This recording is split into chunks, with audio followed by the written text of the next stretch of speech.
The echo of a slammed door is the only sound that breaks the pre-dawn silence of the Franklin County Courthouse. Inside, a man in simple worn-out work clothes mops the marble floor, his movements rhythmic and peaceful. He is a ghost in the hallowed halls of justice, a man no one sees. But in less than an hour, this invisible man will be slammed against these very walls, his hands cuffed behind his back. 2 police officers convinced they're arresting a vagrant will make the biggest mistake of their careers. They don't know they're putting their hands on the one man who holds their fate and the law itself in his hands. The Honorable Judge Marcus Thorne loved the silence of the courthouse before the sun came up. It was a cathedral of quiet, a place where the weight of the day's decisions had not yet settled. He'd been a judge for 15 years, a pillar of the Franklin County judiciary for a decade, but he never lost his reverence for the institution. That reverence was why he was here at 5:30 a.m., dressed not in his black robes and crisp suit, but in the faded blue work shirt and grey trousers that had belonged to his father. His father, Samuel Thorne, had been a janitor in this very courthouse for 30 years. He had swept these same marble floors, polished the rich mahogany of the benches, and emptied the trash cans of judges who never knew his name. Samuel had taught his son the value of unseen work, the dignity and humility. Justice isn't just in the gavel, son, he used to say, his voice raspy from a life of quiet labor. It's in the clean floors where people stand to seek it. It's in the polished wood that reflects their faces. It's in the foundation. So Marcus came early. It was a ritual, a private tribute. He'd make a pot of coffee in the small break room, and sometimes, if the night crew had missed a spot, he'd grab a mop or a cloth and tend to it himself. It grounded him. It reminded him that before he was Judge Thorne, he was Marcus Samuel's son. It kept the arrogance that so often clung to power at bay. This morning, a sticky residue from a spilled soda marred the floor just outside Courtroom 4B, his courtroom. Shaking his head with a small smile, he retrieved a mop and bucket from the janitor's closet. The rhythmic slosh of water and the swish of the mop were a form of meditation. He wasn't thinking about the complex arson case on his docket or the contentious custody battle scheduled for the afternoon. He was just a man cleaning a floor. He was so lost in the simple, repetitive motion that he didn't hear the heavy footsteps approaching until they stopped a few feet behind him. "Hey, you." The voice was sharp, laced with impatience and an undisguised edge of authority. Marcus paused, leaning the mop against the wall as he turned. 2 police officers stood there, bathed in the pale, fluorescent light of the corridor. The older one, a man with a thick neck and a face that seemed permanently set in a scowl, had his hand resting on his holstered weapon. His name tag read, Miller. The younger officer, Davis, stood slightly behind him, looking more uncertain, his eyes darting around the empty hall. "Can I help you, officers?" Marcus asked, his voice calm and even. Officer Frank Miller's eyes swept over Marcus, taking in the worn clothes, the dark skin, and the mop in his hand. The dismissal in his gaze was immediate and absolute.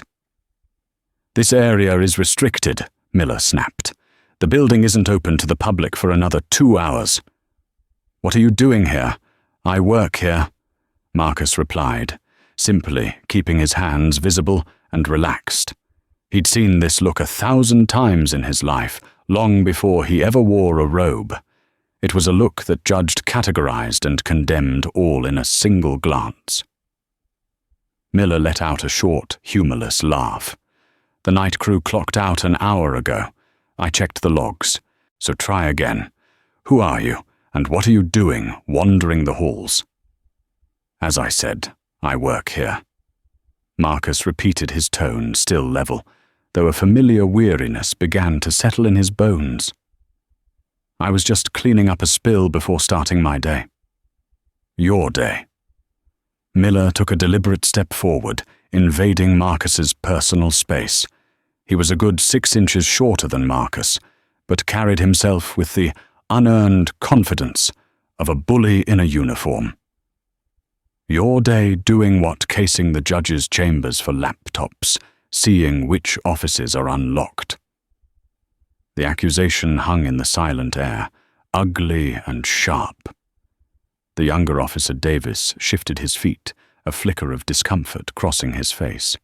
He looked from his partner to Marcus, sensing a dissonance he couldn't yet place. Marcus felt the first spark of anger, a hot flicker in his chest, but he suppressed it. Decades of experience had taught him that his anger, no matter how justified, would only be interpreted as aggression.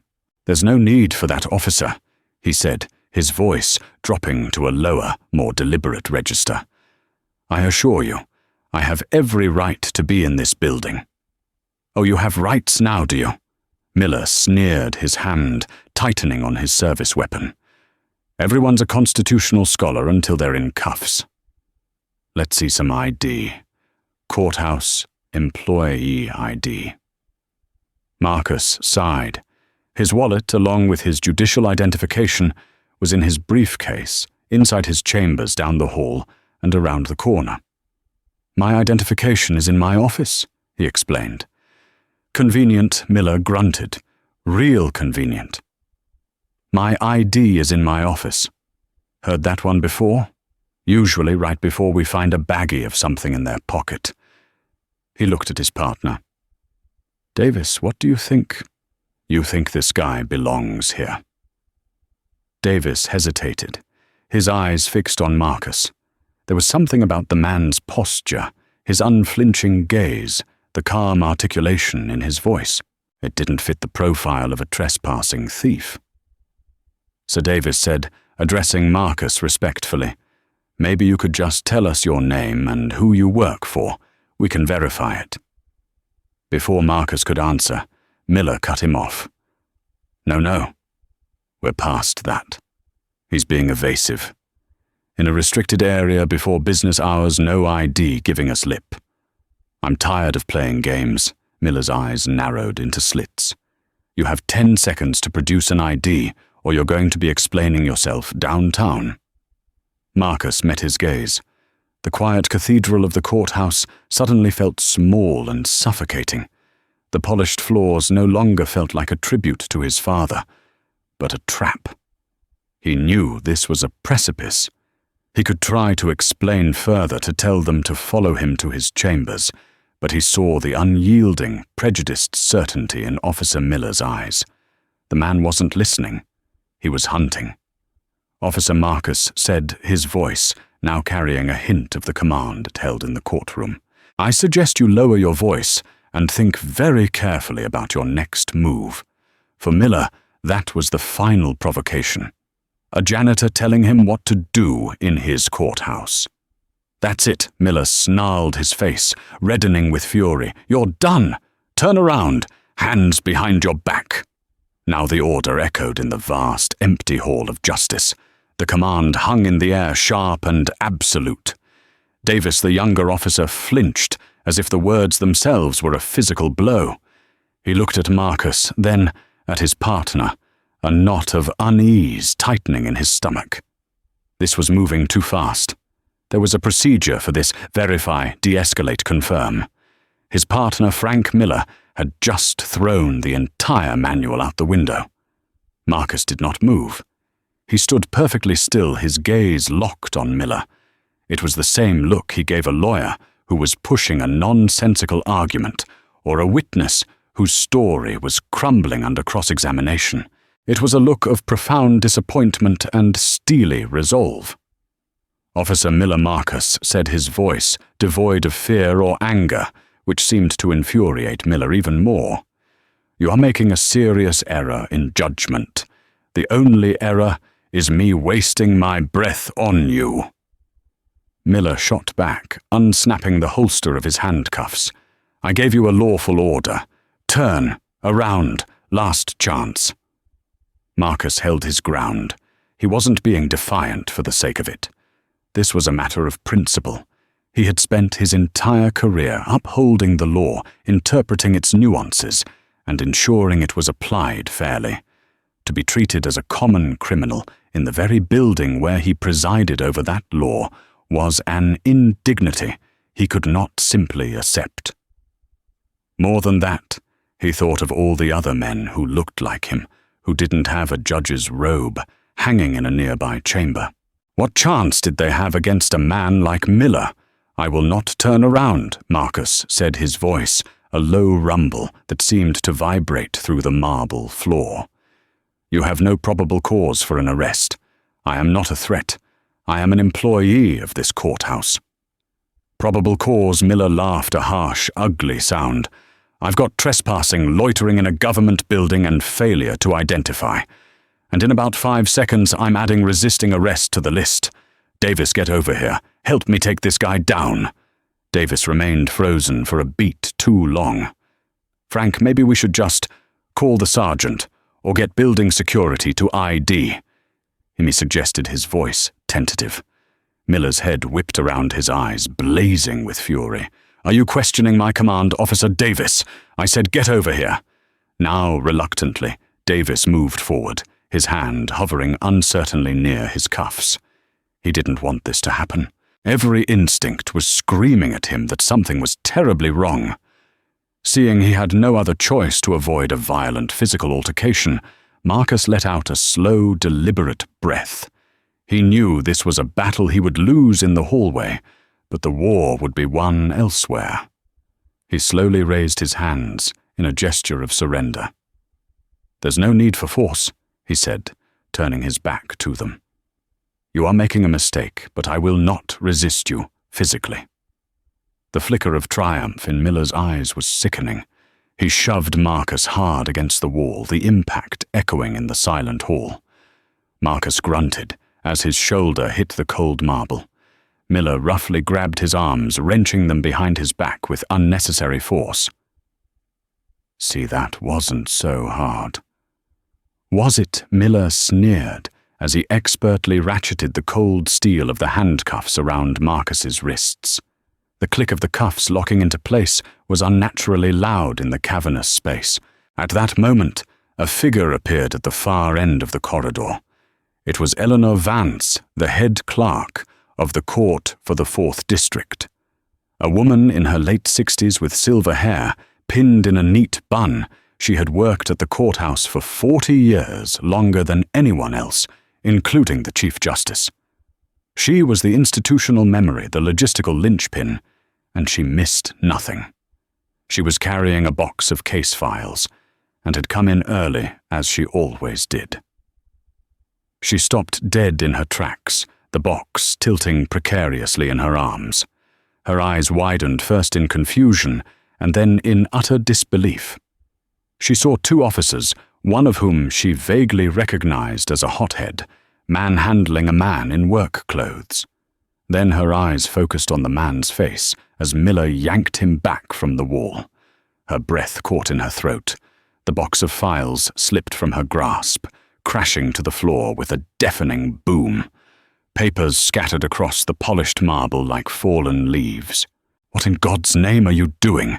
she shrieked, her voice, normally calm and measured, cracking with shock and fury. Miller, startled by the noise, turned. "Ma'am, this is official police business. Step back. We've apprehended a trespasser." "A trespasser?"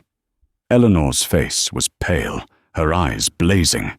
She took a step forward, then another, her gaze fixed on the cuffed man. You fools!" she stammered, her voice trembling with a rage that seemed to shake her entire small frame. Marcus met her eyes over Miller's shoulder. He gave her a minuscule, almost imperceptible shake of his head.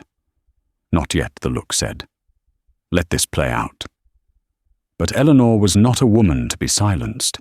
She had stood up to arrogant lawyers, condescending politicians, and even judges who overstepped their bounds. She wasn't about to be intimidated by a patrolman on a power trip. "Officer," she said, her voice dropping to a dangerously low-controlled tone, "you have made a catastrophic mistake. I suggest you take those handcuffs off right now. Miller scoffed, emboldened by his perceived authority. "And who are you to be suggesting anything to me?" Lady Eleanor Vance drew herself up to her full height. The trembling in her voice was gone, replaced by an iron certainty that could have chipped stone. "I," she declared, her voice ringing through the hall, "am Eleanor Vance, the head clerk of this court, and the man you have in handcuffs is the Honourable Judge Marcus Thorne." The name, spoken with such force and clarity, seemed to suck all the air out of the hallway. For a moment there was absolute silence, broken only by the hum of the overhead lights. Officer Davis's face went completely white. His blood ran cold. Judge Marcus Thorne. He'd seen the name on the court docket every day for the past 2 years. He'd seen pictures, but he'd never seen him out of his robes without the gravitas of the bench to frame him. Now, looking at the man in cuffs, he saw it. The commanding posture, the intelligent eyes, the calm demeanor that he had mistaken for something else. A wave of nausea washed over him. Officer Miller, however, didn't process it. His brain refused to connect the dots. The man he had just slammed against a wall, the man he had derided as a thief, couldn't possibly be a judge. It was a trick. The old lady was covering for him. "Nice try," Miller snarled, though a seed of doubt had been planted, making his voice a fraction less certain. "You think you can pull a fast one on me? This guy's no more a judge than I am." Eleanor stared at him, as if he were a particularly stupid insect. "Are you deaf, son?" I said, "That is Judge Thorne. He presides in Courtroom 4B, 10 feet from where you're standing. Now take the cuffs off." As she spoke, other figures began to appear. A pair of defense attorneys, deep in conversation, rounded the corner and stopped abruptly, their jaws dropping at the scene. A court stenographer on her way to get coffee froze her cup, hovering mid-air. The courthouse was slowly waking up, and the first wave of employees was becoming a stunned, silent audience to the unfolding disaster. Marcus finally spoke, his voice quiet, but carrying the unmistakable weight of authority. "Officer Miller, your partner knows she is telling the truth. Look at his face." Miller glanced at Davis. The younger officer looked like he was about to be physically ill. His eyes were wide with sheer terror, and he was shaking his head, slowly mouthing the words, "Frank, no." The reality began to crash down on Miller, not in a wave, but in sharp, painful shards. He looked back at Marcus, at the man's hands, cuffed tightly behind his back, at the calm, piercing intelligence in his eyes. He remembered his own words, casing the judge's chambers, heard that one before. The color drained from Miller's face, replaced by a blotchy, panicked red. His bluster evaporated, leaving behind a raw, desperate fear. His hands, which had been so sure and rough moments before, now trembled. He fumbled for the handcuff key on his belt, his fingers clumsy and useless. I, he stammered, unable to form a coherent sentence. Davis, snapping out of his stupor, stepped forward. "Let me, Frank." He took the key from his partner's shaking hand and quickly unlocked the cuffs. The metal bracelets fell away from Marcus's wrists, leaving angry red marks on his skin. Marcus brought his hands forward, slowly rubbing his wrists. He didn't look at Miller. He kept his eyes on Davis, who couldn't meet his gaze. The younger officer stared at the floor, shame radiating from him in palpable waves. "Thank you, Officer Davis," Marcus said, his voice even. The silence that followed was heavier than any sound. The small crowd of onlookers was growing. Whispers started to ripple through them. Is that Judge Thorne? What happened? Did they really arrest him? The courthouse, Marcus's sanctuary, had become a theater, and he was the unwilling star of a humiliating drama. Miller, finally finding his voice, tried to salvage the unsalvageable. "Sir, Judge, I'm so sorry." There was a misunderstanding. I was just following protocol. We had a report of a possible break-in. It was a weak, pathetic lie, and everyone in the hallway knew it. There had been no report. There was only Miller's prejudice and his ego. Marcus turned his head slowly and finally looked directly at Officer Miller. The anger he had suppressed for so long was now visible in his eyes, but it was a cold, controlled fire. It was the anger of a man who had not just been wronged personally, but who had witnessed a fundamental desecration of the principles he held sacred. Protocol Officer Marcus asked, his voice dangerously soft, "Was it protocol to assume I was a criminal based on my clothes? Was it protocol to threaten me, to dismiss my explanation, to shove me against a wall in the building where I serve the public? Was it protocol to put me in handcuffs without a shred of probable cause beyond the color of my skin?" Each question was a hammer blow striking at the core of Miller's pathetic defense. Miller flinched with every word, his face a mask of crumbling arrogance. "Tell me, Officer Miller," Judge Thorne continued, his voice rising just enough to carry down the long marble corridor. "Which page of the police manual is that particular protocol on? I'd very much like to read it." Miller opened his mouth, but no sound came out. He was broken. In the space of 5 minutes, he had gone from a preening enforcer to a hollowed-out shell exposed for all to see. Eleanor Vance stepped forward and placed a gentle hand on Marcus's arm. "Judge," she said softly, "let's get you to your chambers." Marcus nodded, taking one last look at the two officers. He looked at Davis, whose face was a portrait of regret, and then at Miller, who was a picture of pure, self-inflicted ruin. Then, with the eyes of the entire courthouse on him, Judge Marcus Thorne turned and walked away, the red marks on his wrists, a stark testament to the injustice that had just occurred in the heart of the Hall of Justice. The walk to his chambers was the longest of Judge Thorne's life. The whispers followed him, a current of shock and speculation. By the time the heavy wooden door closed behind him and Eleanor, the news was already spreading through the building like a virus. Text messages flew from phone to phone. Clerks whispered to bailiffs. Lawyers murmured to their clients. The courthouse was buzzing, not with the usual hum of legal proceedings, a single explosive topic, the arrest of Judge Thorne. Inside his chambers, Marcus sank into the large leather chair behind his desk, the one he had sat in for over a decade, and let out a breath he felt like he'd been holding his entire life. The adrenaline began to fade, replaced by a profound and bone-deep exhaustion. He looked at his own wrists, at the raw red welts left by the handcuffs, physical evidence of a systemic sickness. Eleanor was already on the phone, her voice a low, urgent murmur. "Yes, Mr. Chen, you need to come to Judge Thorne's chambers immediately." "No, I can't discuss it over the phone. Just get here." Robert Chen, the district attorney for Franklin County, was in his office by 6:30 a.m. every morning. He was a sharp, pragmatic man who understood the intricate politics of the city's legal system better than anyone. When he got a summons like that from Eleanor Vance, he knew it was a 5-alarm fire. He was in the judge's chambers in less than 5 minutes, his face a mask of professional concern. "Judge Eleanor." "What's happened?" he asked, closing the door behind him. Marcus didn't speak. He simply held up his wrists. Chen's eyes widened.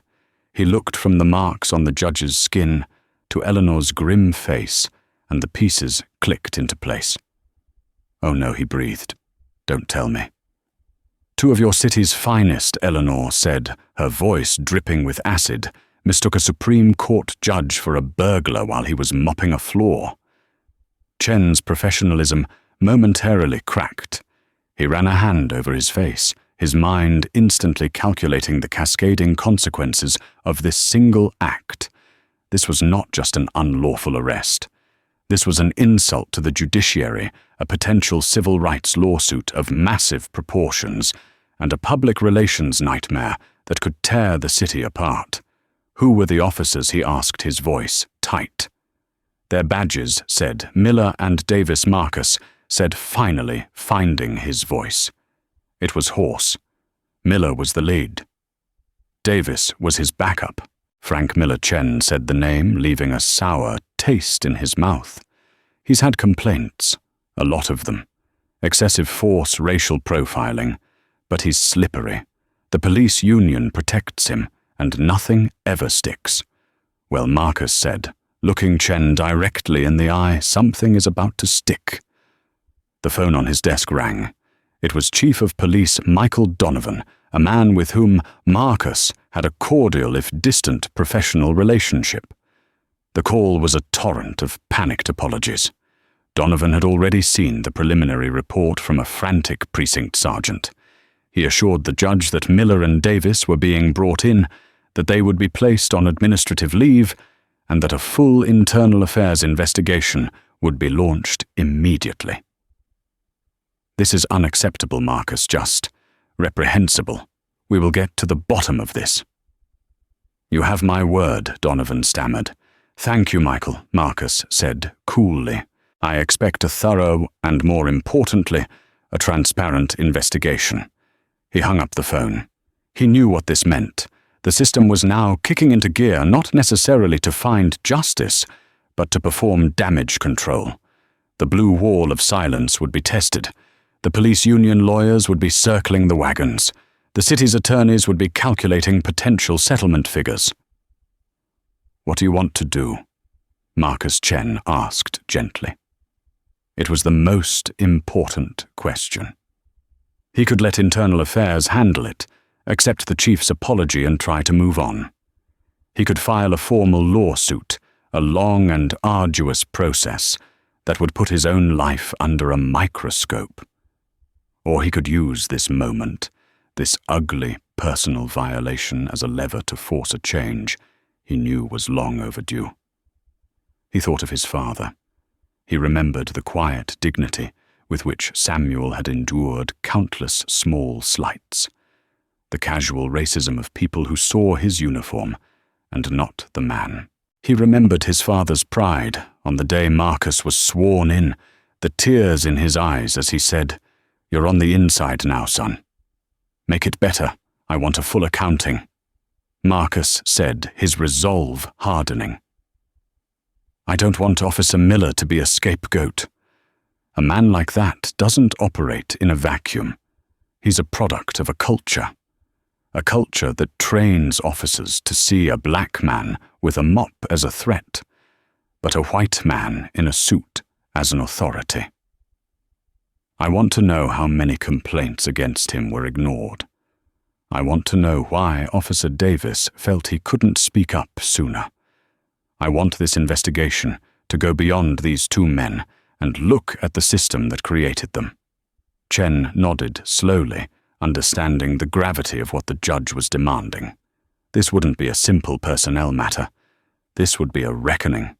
Meanwhile, at the 17th precinct, Officers Miller and Davis sat in a sterile interrogation room, a place they were usually on the other side of.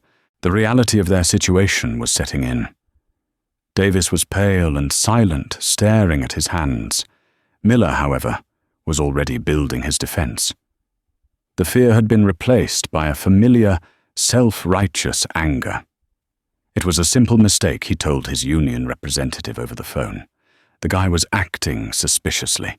He refused to identify himself. I did everything by the book. They're blowing this way out of proportion. It's not my fault he looks like a janitor. He truly believed it. In his mind, he was the victim, a good cop being railroaded by politics. He had no concept, no understanding of the deep wound he had inflicted, not just on Judge Thorne, but on the very idea of justice he had sworn to protect. He was confident the system he had always trusted, the system that had protected him before, would protect him again. He was about to find out just how wrong he was. The system was indeed at work, But this time, the man he had wronged was the system. The internal affairs investigation was assigned to Sergeant Isabella Rossi. It was a calculated choice by Chief Donovan. Rossi was a rising star in the department, sharp, meticulous, and fiercely independent. As a Latina woman who had fought her way up the ranks, she had little patience for the old boy network and its culture of impunity. She was known for being immune to pressure, which was exactly what this case required. Her first stop was Judge Thorne's chambers. She wasn't there as a cop apologizing, but as an investigator gathering facts. She found the judge back in his suit, though he had forgone his robes for the day his docket postponed. He looked tired but composed. "Judge Thorne," she began, her voice, professional, but not without empathy. "I'm Sergeant Rossi. I'll be leading this investigation. I want to assure you that I will be thorough." "I appreciate that," Sergeant Marcus replied. "What do you need from me? Your full account, from the moment you saw them. Every word, every action. Don't leave anything out." For the next hour, Marcus recounted the events with judicial precision, his memory for dialogue and detail exact. Rossi recorded it all, her expression unreadable. When he was finished, she had only one question.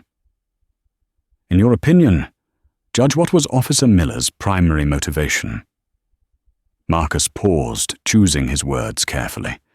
He saw what he expected to see. A black man in a place he felt he didn't belong. Everything that followed was a result of that initial prejudiced assumption. He wasn't enforcing the law. He was enforcing a social order that exists only in his own mind. Rossi nodded. It was exactly what she suspected. Her next interviews were with Miller and Davis separately. Miller, flanked by his union lawyer, was arrogant and defensive. He stuck to his fabricated story about a potential break-in and the judge's evasive behavior. He painted himself as a proactive cop doing his job. "This is a political hit job," he claimed. "I'm being hung out to dry because this guy turned out to be a judge. If he was who he looked like, I'd be getting a commendation." The statement was more revealing than he intended. It was a confession of his prejudice, wrapped in a cloak of self-pity. The interview with Officer Ben Davis was different. He was alone, having waived his right to a union rep, a sign Rossi recognized as either extreme foolishness or a desire to come clean. Davis was visibly distressed, his hands trembling as he recounted his version of events. "I knew it was wrong," Davis admitted, his voice barely a whisper. "The moment we approached him, he was calm, respectful. He didn't act like any perp I've ever seen. But Frank, when he gets like that, you can't talk to him. He sees what he wants to see, and if you question it, you become part of the problem. You're disloyal. You're not backing your partner." "Did you fear for your career?" "If you spoke up," Rossi asked, her pen moving swiftly across her notepad. Davis nodded, shamefaced. "Yes. He's a senior officer. He has friends. I've seen him bury guys who cross him, write them up for bogus infractions, bad-mouth them to the lieutenant. I'm 2 years on the job. I have a wife, a baby on the way. I was a coward." Rossi saw her opening. This wasn't just a partner covering for a mistake. This was a subordinate trapped in a toxic power dynamic. "Cowardice is one thing, Officer Davis," she said, her tone softening slightly. "Being an accessory to a civil rights violation and then lying about it in a formal investigation is another. One of those things might let you keep your job. The other will land you in the same trouble as your partner." She let the words hang in the air. Davis understood the implication perfectly. He was being offered a lifeline, but it meant turning on his partner. The core of Rossi's investigation, however, lay in Miller's jacket. As D.A. Chen had noted, it was thick with complaints. 10 in the last 5 years alone. 4 for excessive force, 6 for racial profiling. All of them had been dismissed due to insufficient evidence, or because the testimony of the accuser, usually a young black or Hispanic man with a minor criminal record, was deemed not credible against the word of a decorated officer. Rossi started digging. She didn't just reread the summaries, she pulled the original case files. She spent days tracking down the original complainants. Most were reluctant to talk, fearful of retaliation.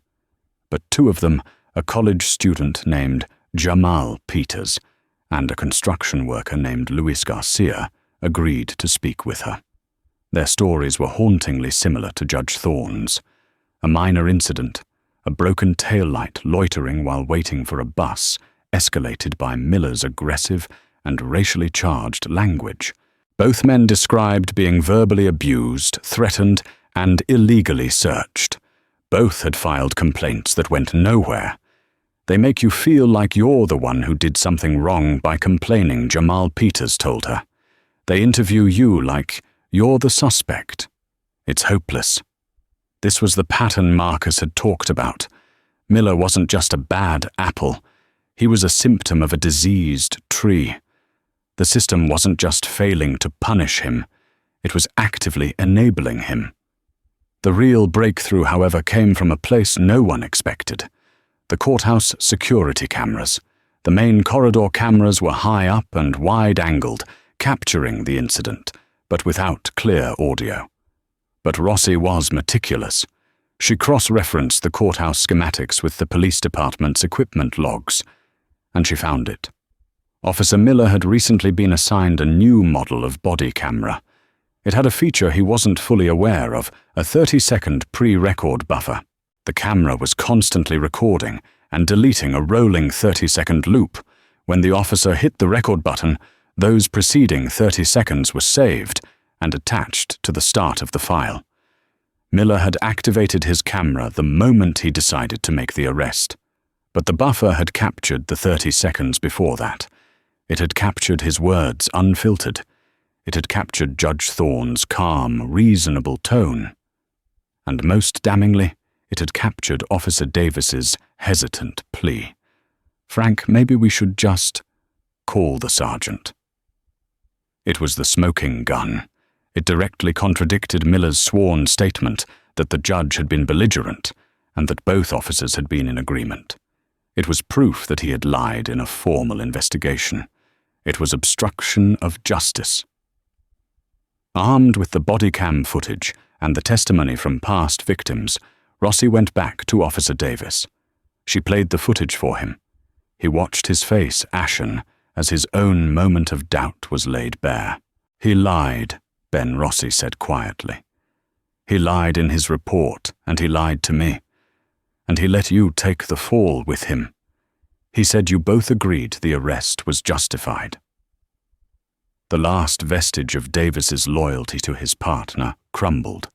The fear of Miller was finally eclipsed by the certainty of his own destruction if he continued the lie.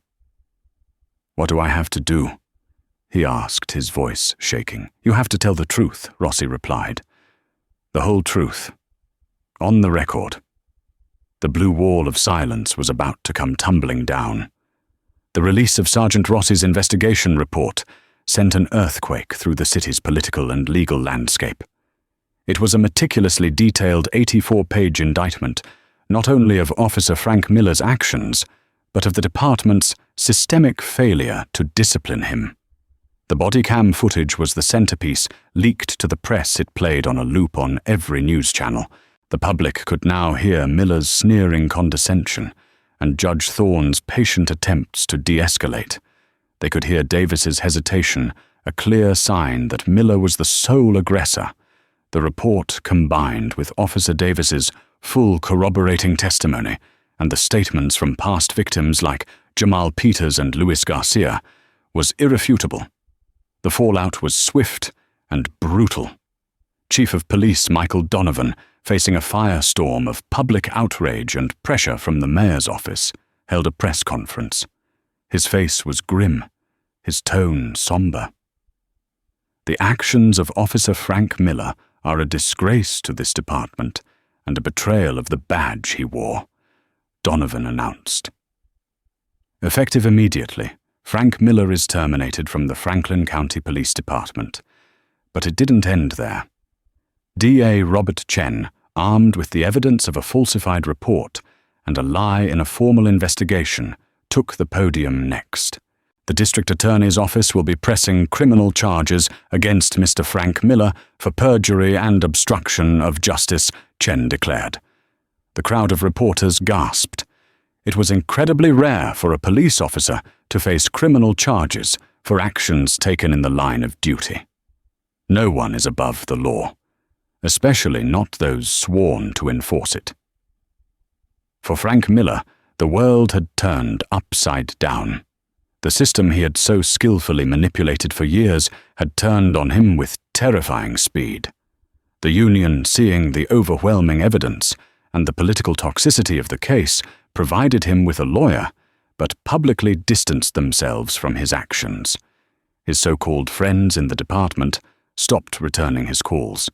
He was an outcast, a pariah. His termination hearing was a formality. His criminal trial was short. Officer Davis was the prosecution's star witness. On the stand, he was a changed man. He spoke clearly and honestly about the toxic culture Miller fostered, about the pressure to conform, and about his own profound regret. He looked directly at Judge Thorne, who was sitting in the gallery, and offered a tearful public apology. Miller was found guilty on both counts. The judge in his case, a colleague of Marcus's, sentenced him to 18 months in state prison. The karma was stark and unavoidable. The man who had unlawfully put Judge Thorne in handcuffs was now being put in handcuffs himself, this time for good reason. The consequences radiated outward. The city, facing an inevitable and unwinnable lawsuit from Judge Thorne, instead entered into negotiations. Marcus, true to his word, wasn't interested in a personal payday. Working with the DA's office and a civil rights coalition, he helped craft the Thorne Decree, a landmark settlement agreement. The decree mandated sweeping reforms within the FCPD. It overhauled the citizen complaint process, creating an independent civilian oversight board. It required mandatory enhanced de-escalation and implicit bias training for all officers. It implemented a new duty to intervene policy legally requiring officers like Davis to step in and stop a partner who was violating a citizen's rights. The settlement money, millions of dollars, was directed into a community trust fund to foster better relations between the police and the neighborhoods they served. Officer Ben Davis received a 6-month suspension without pay, and was assigned to a desk job for a year. Upon his return to active duty, he became one of the most vocal advocates for the new reforms, often speaking to rookie classes about his experience and the importance of ethical policing. He had been a coward once, but the experience had forged him into a man of principle. The hard karma had hit not just on one man, but on the entire complacent system that had allowed him to flourish. Months later, a sense of new normalcy had settled over the Franklin County Courthouse. The scandal had faded from the front pages, replaced by new dramas, but the changes it had wrought were real and lasting. The Thorne Decree was being implemented, and while there was grumbling from some veteran officers, the culture of the FCPD was slowly, painfully beginning to shift. Judge Marcus Thorne was back on the bench in Courtroom 4B. To the lawyers and defendants who appeared before him, he was unchanged, fair, exacting, and deeply thoughtful. But to those who knew him, there was a subtle difference. A new weight was in his shoulders, but also a new light in his eyes. He had been tested in a way he never expected, and had emerged not bitter, but fortified. One afternoon, after the day's docket was clear, there was a soft knock on his chamber door. It was Ben Davis, out of uniform. He stood in the doorway, looking nervous. "Judge Thorne," he said, "I hope I'm not disturbing you. I wanted to thank you." Marcus gestured for him to come in. "Thank me. For what, Mr. Davis?" "For not destroying me," Davis said, his voice thick with emotion. "You could have. You could have ended my career had me charged alongside Miller, but you didn't. You gave me a chance to do the right thing." Marcus leaned back in his chair, regarding the young man. "I didn't want revenge, Mr. Davis. I wanted justice. And justice, true justice, isn't just about punishment. It's about restoration. It's about fixing what is broken. You made a mistake, a serious one, but you found the courage to correct it. That is what matters now." He stood up and walked to the window, looking down at the city streets below. "My father was a janitor in this building," he said softly. "He was an honest, hard-working man. He was invisible to the powerful people who walked these halls. I believe the ultimate measure of a justice system isn't how it treats the judges and the powerful, but how it treats the janitors, the invisible, the voiceless. For one morning, I was one of them. It was a painful, humiliating experience. But it was also a reminder of the work that still needs to be done." He turned back to Davis. "You have a unique opportunity now. You know how broken the system can be from the inside. You can be a part of the solution. Don't waste that chance." Davis nodded, his eyes filled with a gratitude and understanding that went beyond words. "I won't judge. I promise." He left the chambers a few moments later, leaving Marcus alone with his thoughts. Marcus picked up a framed photo on his desk. It was of him and his father, Samuel, standing on the courthouse steps on the day Marcus was first sworn in as a judge. Samuel Thorne had a proud, beaming smile on his face. Marcus ran his thumb over the glass. The legal battle was over. The reforms were in motion. But his father's lesson remained. Justice wasn't just in the gavel. It was in the foundation.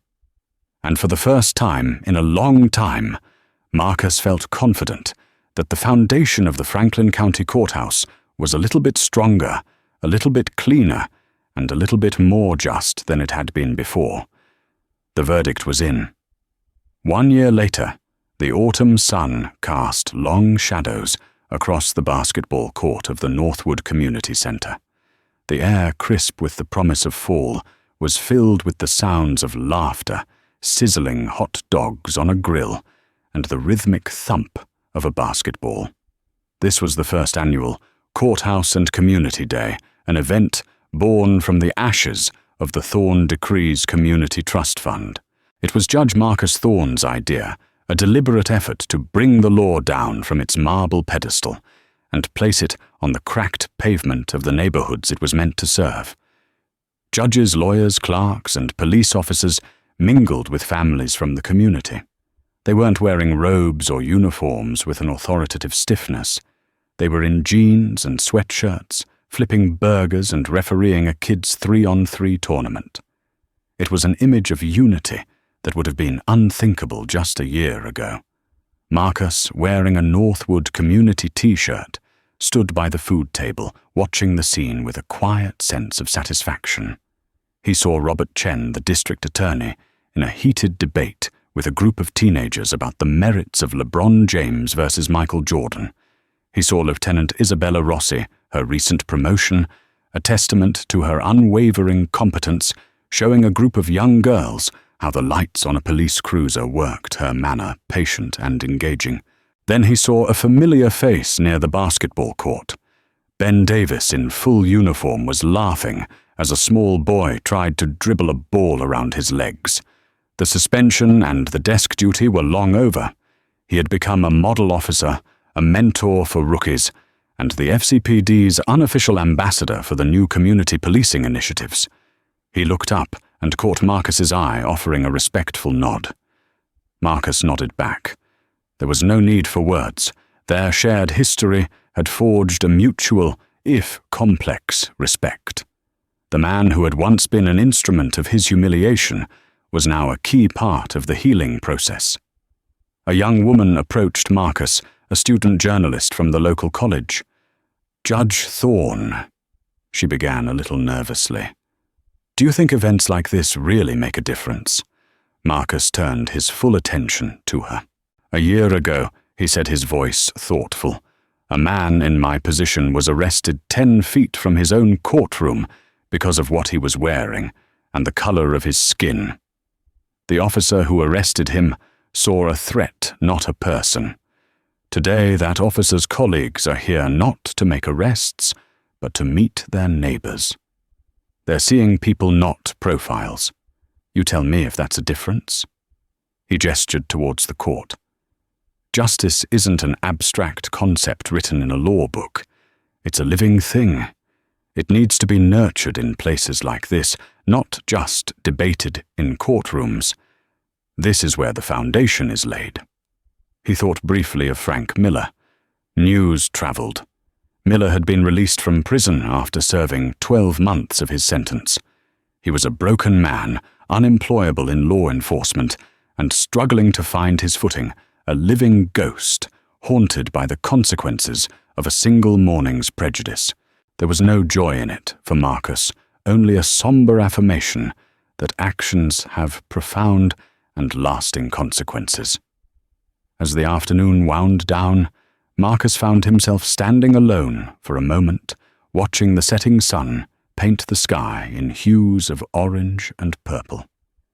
He felt a presence beside him, and turned to see Eleanor Vance, now semi-retired, but still a constant source of support, holding 2 cups of coffee. "Samuel would have been proud, Marcus," she said softly, handing him a cup. "He always said this building was for the people, even if they were too scared to come inside." Marcus smiled, a genuine warm smile that reached his eyes. "He would have been out here himself," he replied, making sure the grill was cleaned properly. They stood in comfortable silence, watching the last of the families head home, kids chattering excitedly about meeting a judge or a police officer. The gap between the community and the courthouse hadn't vanished, but for the first time, a bridge was being built across it, a bridge made of hot dogs, basketball games, and simple human conversation.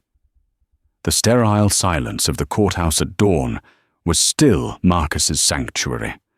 But this, he realized, this joyful noise in a community park was just as sacred. It was the sound of the foundation being repaired, one person, one conversation, one act of mutual respect at a time. The work was far from over, but it had begun. And for Judge Marcus Thorne, Samuel's son, that was a verdict he could be proud of. This story is a powerful and stark reminder that prejudice sees what it wants to see, often ignoring the truth that's right in front of it. Judge Marcus Thorne's ordeal wasn't just about one mistaken identity. It was about a deep-seated bias that can infect even our most sacred institutions. But it's also a story of hope. It shows that one person, standing firm in their dignity, can expose a systemic flaw, and that true justice isn't about revenge, but about reform and restoration. It proves that even when the system fails, there are good people within it, like Sergeant Rossi and a reformed Officer Davis, willing to fight to make it right. If this story resonated with you, please help us share it by hitting that like button. Let us know in the comments what you think about the idea of karma and justice, and don't forget to subscribe and turn on notifications so you won't miss our next real-life story of drama and consequence. Thank you for watching.